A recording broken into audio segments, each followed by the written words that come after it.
Çekeden mi? Seni yan tartıp ondan sonra. Koyduk koyduk.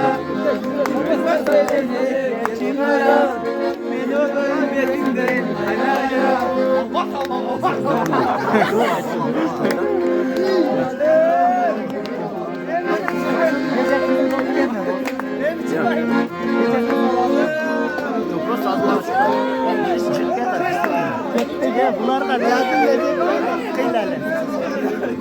Sıkıntı. Sen nasıl? Yaşın getir 18 bol bol.